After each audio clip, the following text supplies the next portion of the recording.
What is up, YouTube? What is up, YouTube? What is up, YouTube? What is up, YouTube?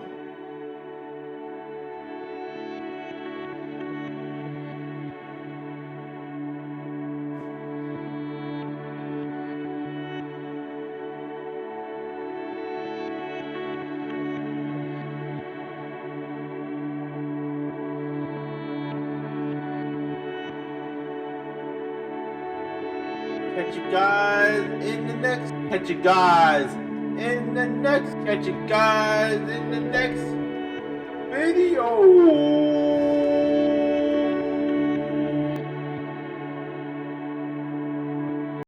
What is up, YouTube? Welcome back to another video. Before I start this video, I woke up this morning, went over to my computer, opened up my browser tab. What popped up in my face was 1,000 subscribers. Oh, my heart. I appreciate all of you guys. You guys just don't understand how much it means to me to get to that 1,000. Like, it means so much to me. I thank every single one of you. I gotta keep providing this content for you guys. We on to the next goal. The next goal that I want to hit is gonna be 5,000 subscribers. But I know we can do it. We're just gonna keep pushing out the content, and let's get into this video.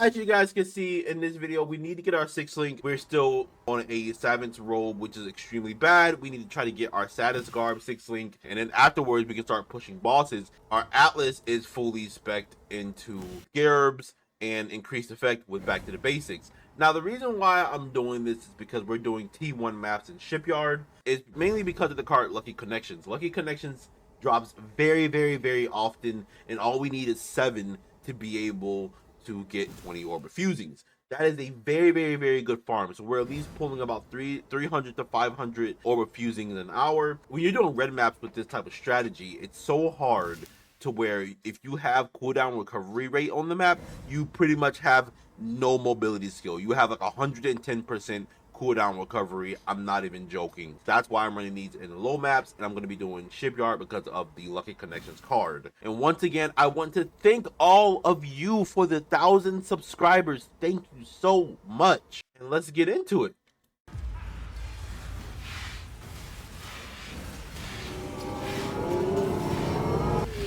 Oh, shit. Okay. Nice. Ooh.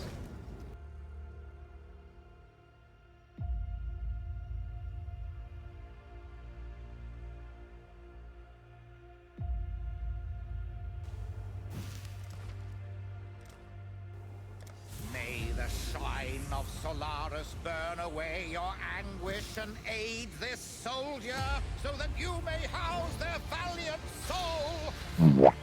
Wow, come on. 30% quality. 30% quality, we take it.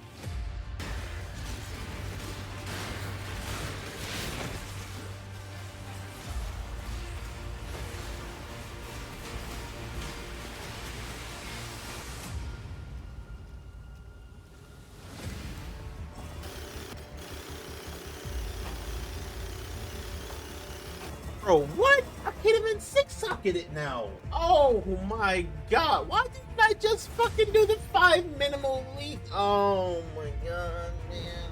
It's all good. It's all good. It's all good. It's all good. All good.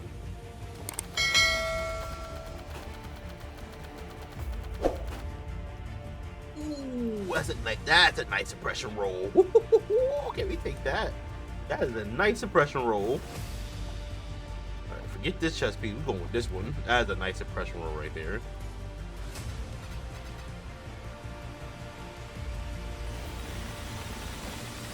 Okay, that's a good sign. That's a good sign. It's a 6-socket. It's a good. Okay. Here we go. Please. Please.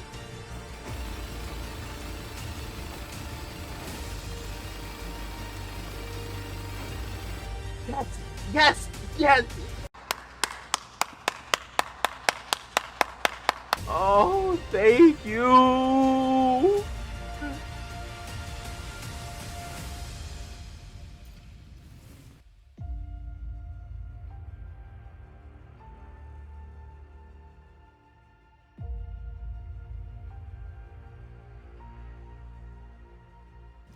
Oh, +1 lightning spell.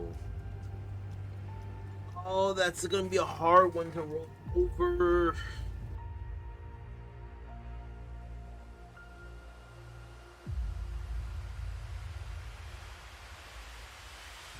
This was nice.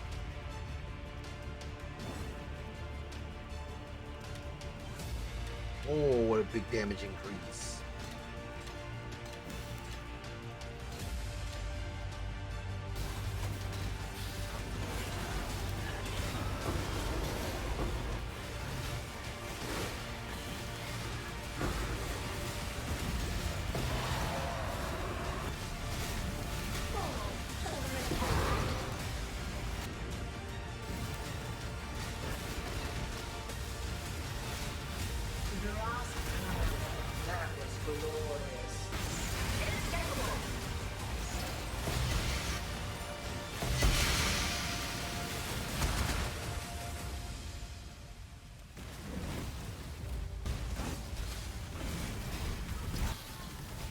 What's the effort? This has been most entertaining.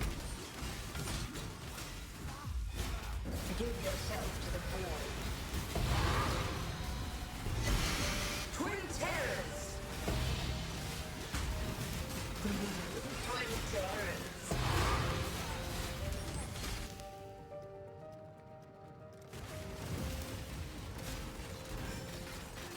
The void. Resist the assault! That was close.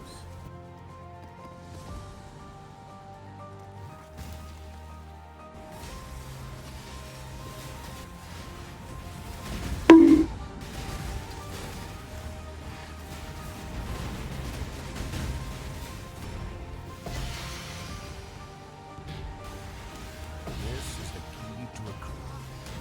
Be healed and fight on! This is the key to a crown.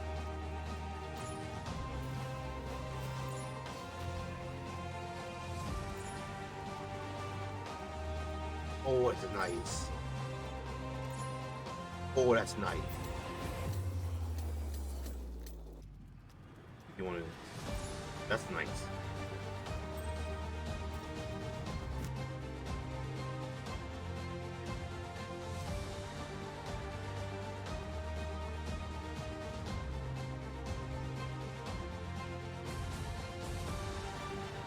Whoa, this one is, oh, let's go. This was beautiful.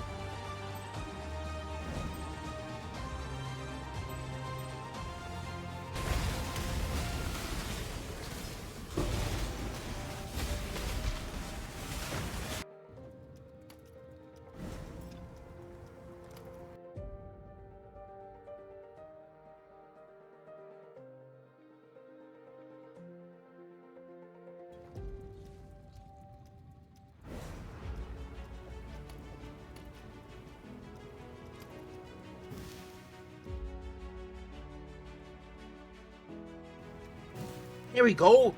Yes, that's good. That is good. We don't got cast speed, but it's okay. It is totally fine. We take this. We take that. That is perfect.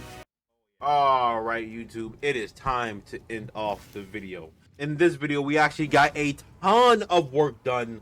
I'm extremely happy with where we are. We are on to the last and final phase of the early progression, which is bossing. Tomorrow, I will be showing you guys the Uber Elder and the Maven fight, and that will pretty much be it in terms of the early progression. After that, we have to start pushing the gear into the min-max. After the min-max form, then we'll be starting a new build, Freezing Pulse Ice Spirit Totems. The reason why I'm going Freezing Pulse Ice Spirit Totems is mainly because I want an in-game Uber killer. This build is not an Uber build killer, nor can it do T17s. This build is more for the early progression. Still have a lot of work to do on this build, so we're still going to be pushing this build quite a bit until we move over to Freezing Pulse Ice Spirit Totems. I will go over the gear because we got a ton of upgrades. Starting with the wand, we actually got this wand because of the cast speed, and then I crafted the increased spell damage. Now, what we are planning on doing is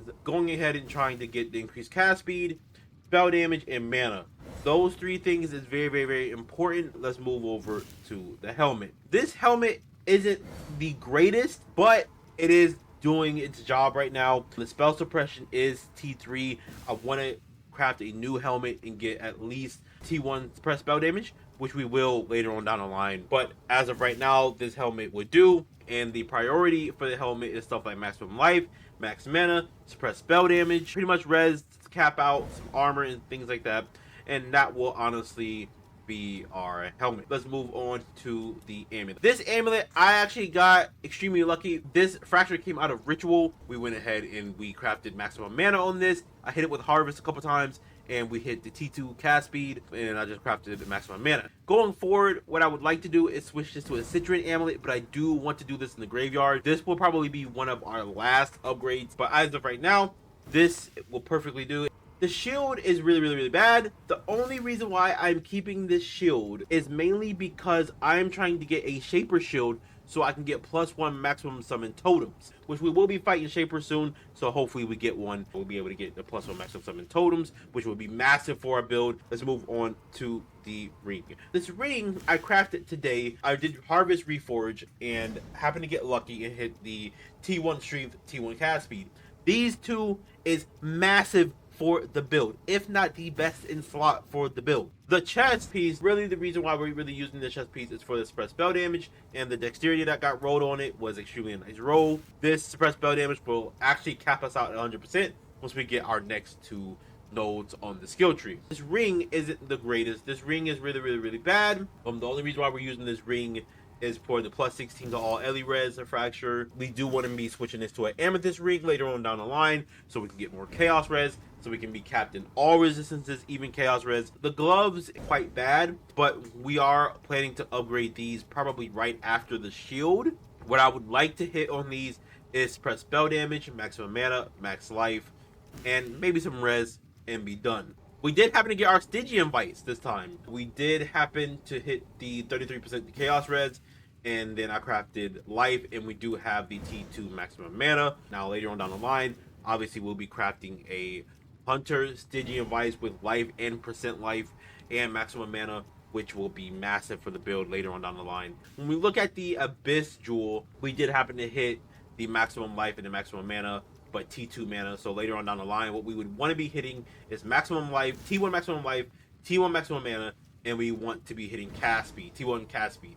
The boots is really, really, really bad. The only reason why I'm using them once again is for the suppression and increased movement speed and the maximum mana. Other than that, I think that is pretty much it with the gear. On the Atlas, the reason why we are this tree is for mainly harvest, because we need to use the Reforge harvest to go ahead and try to get our Reforge. We need to get a lot of Reforge and Reforge a lot of our gear because we're not at the in-game crafting yet. We are specking out of this, out of the Abyss, because we were in Abyss to get the Stygian Vice. We were specking out of Harvest. And we had to get a little bit of Blight Node so we can go ahead and get our oils for our allocation, our anointment. But we will be specking out of Blight, and we'll be specking out of a lot of this stuff besides the lead mechanic. The lead mechanic will be pretty much the only thing that stays on our Atlas at all times. Other than that, that is this tree. I know you guys like saying like you're all over the place, mainly because we don't have any Orb of Makings. Orb of Makings has been really rough to come by. This tree I don't want to mess with because it's towards bossing. And then our last skill tree, I'm not really spec'd into anything in this tree yet besides Ironheart. And the reason why I was spec'd to Ironheart is mainly because I was trying to get the Black Morgan early. But as you guys can see, we did hit our 6th link in this video. Let's look at the passive tree real quick. So the passive tree, we are expecting to a lot of mana. We're going to be looking into going to cluster jewels soon, getting maximum mana there. Also, when it comes down to suppression, we need to be getting reflexes and then get the 15% suppression here, which will then cap us out at 100% spell suppression. Then what we need to do is go ahead and get this jewel socket so we can get more maximum mana, maximum life there with a cobalt jewel.